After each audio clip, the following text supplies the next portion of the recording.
Je suis une inconditionnelle de l'huile d'olive, mais pour augmenter sa saveur et la rendre un peu plus mystérieuse, j'ai volé une recette au grand chef Michel Bras, c'est celle de l'huile noire. Et pour ça, il faut à peu près 250 g d'olive noire dénoyautée. Et ensuite, je vais enfourner ça pour toute la nuit. Il faut compter à peu près 8 heures, mais alors un four très doux, le minimum que vous puissiez.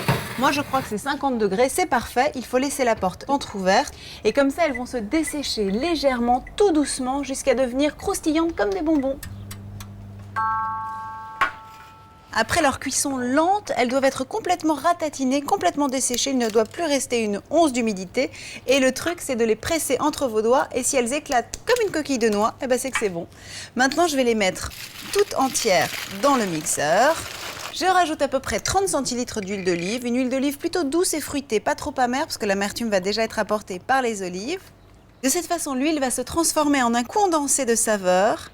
Et en plus, un condensé aussi de nutriments, parce qu'évidemment, l'huile d'olive est une panacée pour la santé, elle est très bonne pour vos artères, et en plus, elle fait baisser le taux de mauvais cholestérol. Normalement, vous cessez de mixer quand vous obtenez une préparation complètement lisse, totalement dénuée de grumeaux. Ça se conserve à peu près 1 mois si vous la gardez au frais, ou seulement quelques jours si vous la mettez à l'air libre.